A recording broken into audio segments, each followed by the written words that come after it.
Berikutnya ini juga sama ya, ini untuk yang 11, ini untuk yang 12. Bisa juga untuk PGA, bisa tergantung dari slotnya ya. Berikutnya di sini ada chipset. Nah, chipset ini adalah bridge itu adalah gerbang untuk apa? Untuk komunikasi dari data di luar dan masuk ke dalam. Kebetulan bridge ini ada dua, atau chipset ini ada dua ya. Nah, ini kita lebih dikenal sebagai apa, South Bridge, North Bridge. Jadi ini North Bridge berarti karena dia ada di utara. Ini South Bridge, dia ada di selatan. Nah, untuk yang North Bridge, dia komunikasi internal dari prosesor kemudian ke hard disk melewati North Bridge ya, kemudian ke memori, kemudian dan seterusnya. Selama komunikasi itu berjalan atau selama data atau aplikasi itu dibuka, maka dia akan disimpan di dalam memori.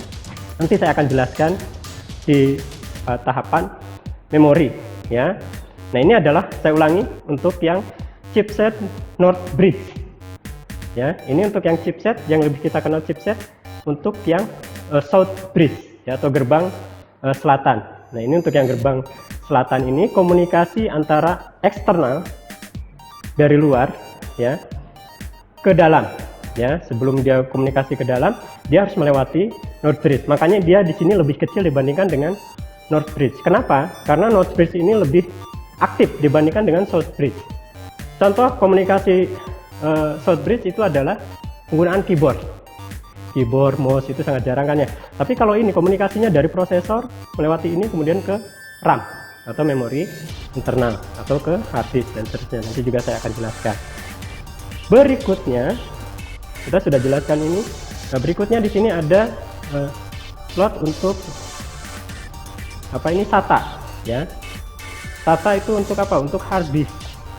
Ini untuk hard disk, kebetulan ada 3, jadi kalau misalkan mau partisi kita bisa gunakan slot ini sampai ke 4 hard disk ya. Oke, berikutnya di sini ada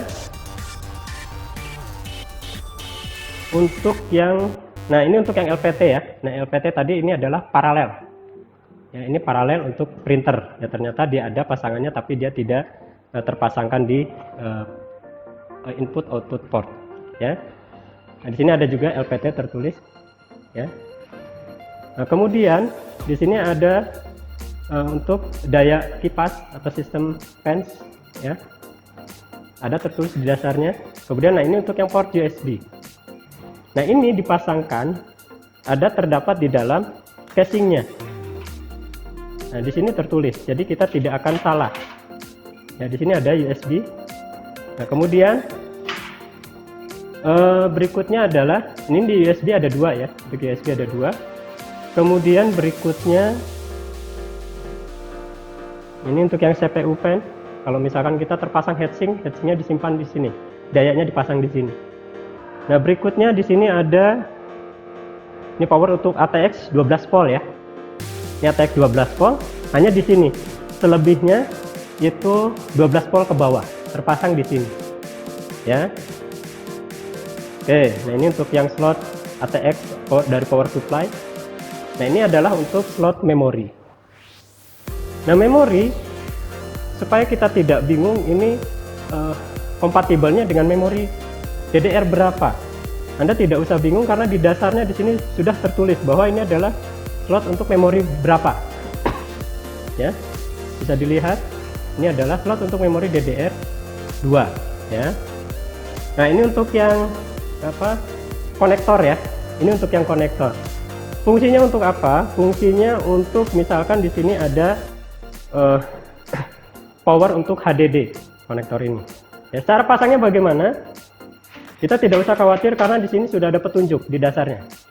Nah, ini untuk yang HD, berarti pemasangan untuk hard disk. Ya, berarti posisinya di sini. Di kedua ini. Di sebelah sini atau di sebelah selatan.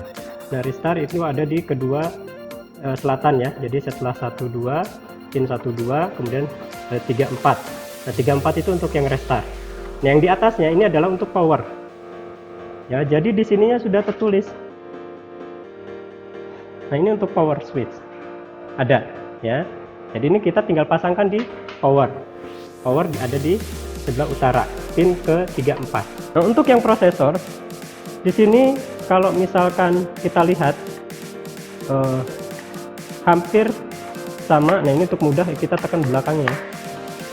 Hampir sama dengan i3. Ya, kenapa? Karena prosesornya modelnya bukan soket. Nah, ini adalah prosesor yang Core 2 Duo ke bawah. Ya. Untuk yang Core 2 Duo ke atas itu sudah tidak dalam bentuk soket lagi. Jadi ini rata. Oke. Nah, ini nanti dipasangkan di sini, disesuaikan.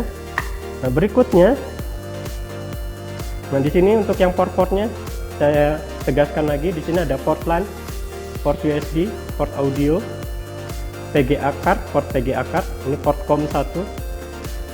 Ini biasanya selain kompatibel dengan HP, SMS mobile, nah ini bisa di sini. Atau menggunakan komunikasi dengan router, misalkan router Cisco, bisa di sini. Oke. Yang berikutnya di sini ada untuk yang power ATX ya. Tadi sudah dicek yang ini, hasilnya sudah bagus, sudah jalan. Oke, berikutnya saya rasa cukup. Nanti kita akan lihat bagaimana cara pemasangannya. Kita akan lanjutkan kembali.